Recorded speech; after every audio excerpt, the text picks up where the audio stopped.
For 51 weeks of the year, Davos, Switzerland, is a statistic. It is the highest town in Europe, sitting at 1,560 meters. It has a permanent population of about 11,000 people. It is a moderately expensive scenic ski resort nestled in the Landwasser River Valley. Its economy is based on tourism, healthcare, and localized services. It is normal. But for 1 week in January, Davos ceases to be a Swiss municipality and transforms into a sovereign city-state of capital. The World Economic Forum is often criticized for its ideological output. The speeches about globalization, climate change, and stakeholder capitalism. But ignore the speeches for a moment. If you want to understand the true function of Davos, you shouldn't look at the agenda. You should look at the logistics. This video is about the economics of proximity.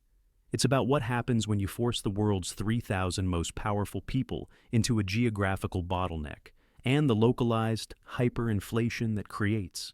This is the logistics of elitism. The defining characteristic of Davos during WEF week is inelastic supply. The town is geographically locked between mountains. You cannot easily build more roads, you cannot build more hotels, and you cannot widen the main street. When the demand curve of the global billionaire class meets the vertical supply curve of a small alpine village, strange economic things happen. The first casualty is housing. A standard room at the Belvedere or the Steigenberger Grand Hotel doesn't just triple in price, it increases by a factor of 20. A modest apartment that might rent for $2,000 a month normally can command upwards of $25,000 for the 5-day event. And these are usually booked and paid for a year in advance. But where the logistics become truly surreal is the promenade. This is the promenade, Davos's main artery. Normally, it houses local businesses, ski shops, pharmacies, bakeries. But 6 months before the forum, third-party brokers begin approaching these shop owners with offers that are fiscally irresponsible to refuse. They are paying them to close down. During WEF week, the local bakery vanishes, replaced overnight by a Salesforce innovation hub or a lounge hosted by the Saudi government. The economics here are staggering. To rent a prime storefront on the promenade for just this 1 week, corporations are paying anywhere from $150,000 to over $500,000. And that is just the empty shell. You then have to fly in construction crews, designers, and catering staff, paying the inflated local rates to outfit the space in 48 hours. Why? Because the actual conference center has limited capacity. If you are a Fortune 500 company and you want to signal your importance, you cannot just attend Davos. You have to occupy it. The promenade becomes a physical manifestation of corporate peacocking, where the cost of the real estate is a direct signal of the company's market capitalization. But renting a storefront only gets you near the power. To get inside the room where it happens, the Congress Center, you need a badge. The WEF badge system is perhaps the most rigid class structure currently operating in the Western world. It is a literal, color-coded caste system that determines where you can walk, who you can speak to, and, crucially, where the security guards will stop you. At the bottom, you have the purple and orange badges, technical staff and media. They are necessary infrastructure, but they are confined to specific zones. Then, you have the hotel badge. This is the badge of the hanger-on. It signifies that you are corporate enough to be in town. Perhaps your company paid $50,000 for a lower-tier partnership, but you are not important enough to get into the main sessions. The hotel badge admits you to the perimeter events, the evening cocktail hours, but keeps you firmly outside the inner sanctum. It is a $50,000 ticket to stand in the lobby. And then, at the apex, is the white badge. This is for heads of state, CEOs of top-tier partner companies, and select A-list celebrities. A company has to pay upwards of $600,000 annually just to be a strategic partner, which grants them a set quota of these white badges.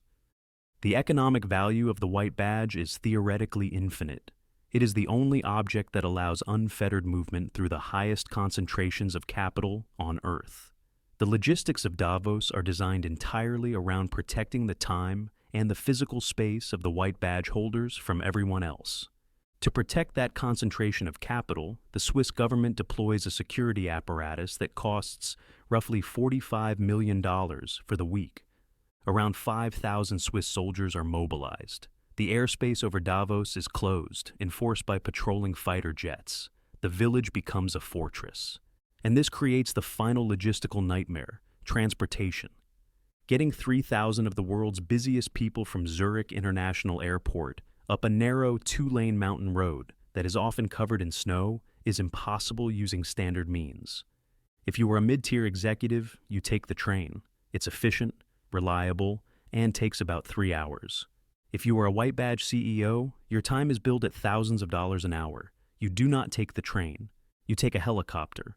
During WEF week, the air corridor between Zurich and Davos becomes one of the busiest in the world.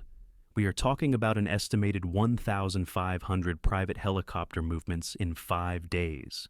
The demand is so high that Zurich Airport often runs out of parking slots for private jets, forcing them to drop their passengers and immediately relocate to smaller airfields in Germany or France.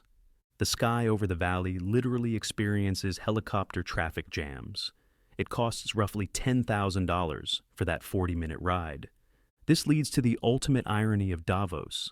An event heavily focused on climate change sustainability requires burning thousands of gallons of Jet A fuel to save its attendees a 2-hour car ride. But again, this is the economics of elitism. The cost of the fuel is irrelevant compared to the cost of the passengers' time and their need for secure, hermetically sealed transport from tarmac to conference hall.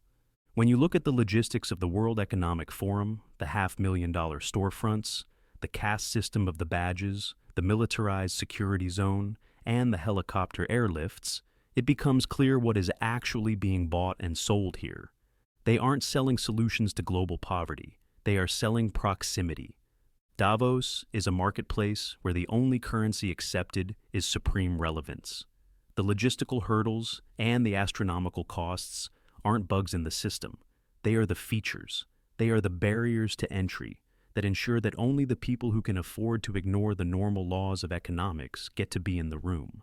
The village of Davos doesn't just host the elite. For 1 week a year, it physically restructures itself into a shape that perfectly matches their worldview.